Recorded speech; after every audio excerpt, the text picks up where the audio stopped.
Coach Kristin Belzung, great to see you, Stony Brook Volleyball coach. I want to start with this. You have a superpower. You have the best whistle during practice out of anybody. You can hear it down the hall. Where did you end up getting that? Honestly, I don't know. I think I knew that I needed to learn how to whistle at some point. And, you forget a whistle here and there, and having your fingers as the tool makes sense. And, I have no idea. I've been able to do it for a long time. We joke about it in the office.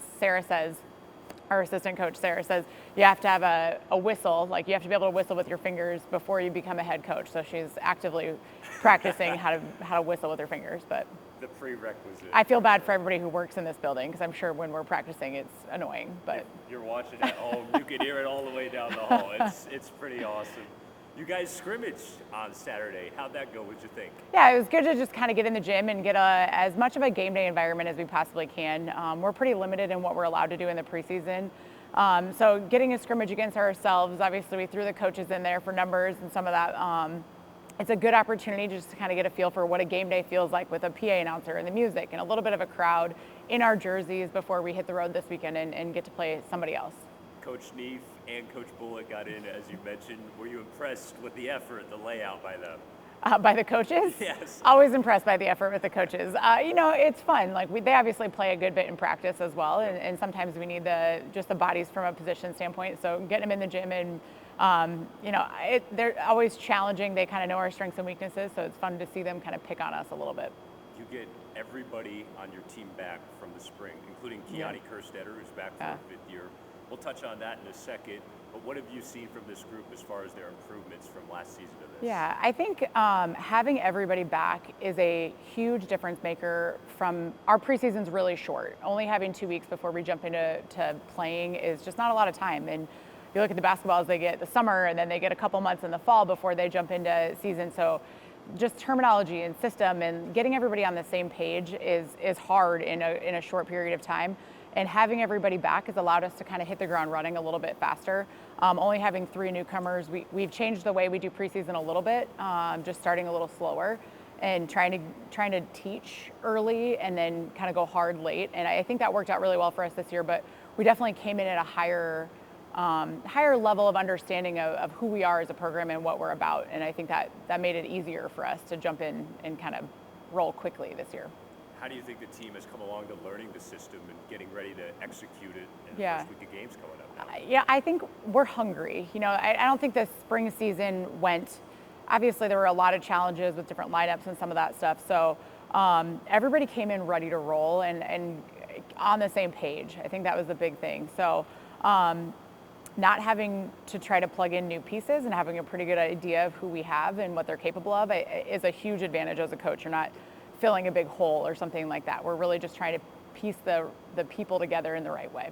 You also get one of your leaders back. Kiani Kerstetter has returned for her fifth year, one of the best liberos in this entire conference. What was the story behind her coming back to stay? Yeah, honestly, when she graduated in May, I did not think she was coming back. We had the conversation. It had to work out academically. People probably don't fully understand that it's more than just the sport, right? Kiani and other seniors across the country, they have lives and they're looking at jobs in grad school and all the other things that go along with, being an adult. And she graduated in May. She was planning on getting a job, going to grad school, and fortunately, we were able to swing back around in about June and have a conversation with her about maybe being able to take some classes that would work towards a grad program and hooking her up with an internship with George in our strength and conditioning area. And fortunately for us, and I think also fortunately for her, we were able to find a situation that really worked on both sides so that it wasn't just coming back for volleyball, it's setting her up for a future that makes sense too. And obviously we're thrilled about it. We're really excited. I think she's excited that she gets to go out on a normal season of sorts and kind of have a real senior year and an opportunity to compete for a championship. She wants a ring, and I think she's coming back with that goal in mind for sure. Excellent. You got rings your first 2 years here, 17 and 18. What's it going to take for this team to get back to that level in 21?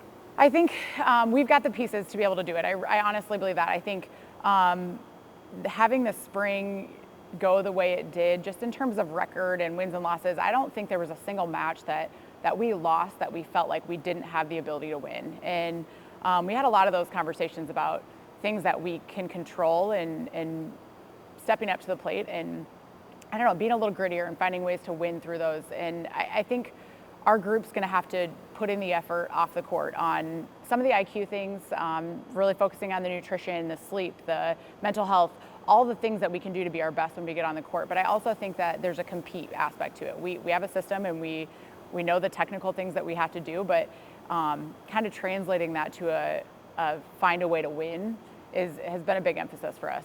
It starts just in a few hours when you guys hit the road. The Boca Raton FAU tournament opens things up, and then you're at Towson the next weekend. And then before you know it, back in here in Pritchard, Tuesday, September 7th against Hofstra. How good's it going to be to have fans in here? Oh, even just having a couple fans in here this weekend for Red and Navy it just felt right again. Pritchard, if you haven't been in Pritchard on a game day with fans, which you haven't yet, it doesn't take a whole lot to get this place pretty rowdy. And I think that's a huge home court advantage for us. And I can't wait to get the whole fall rolling and get all of our sports back and have fans in the stands and just kind of feel that energy of athletics again.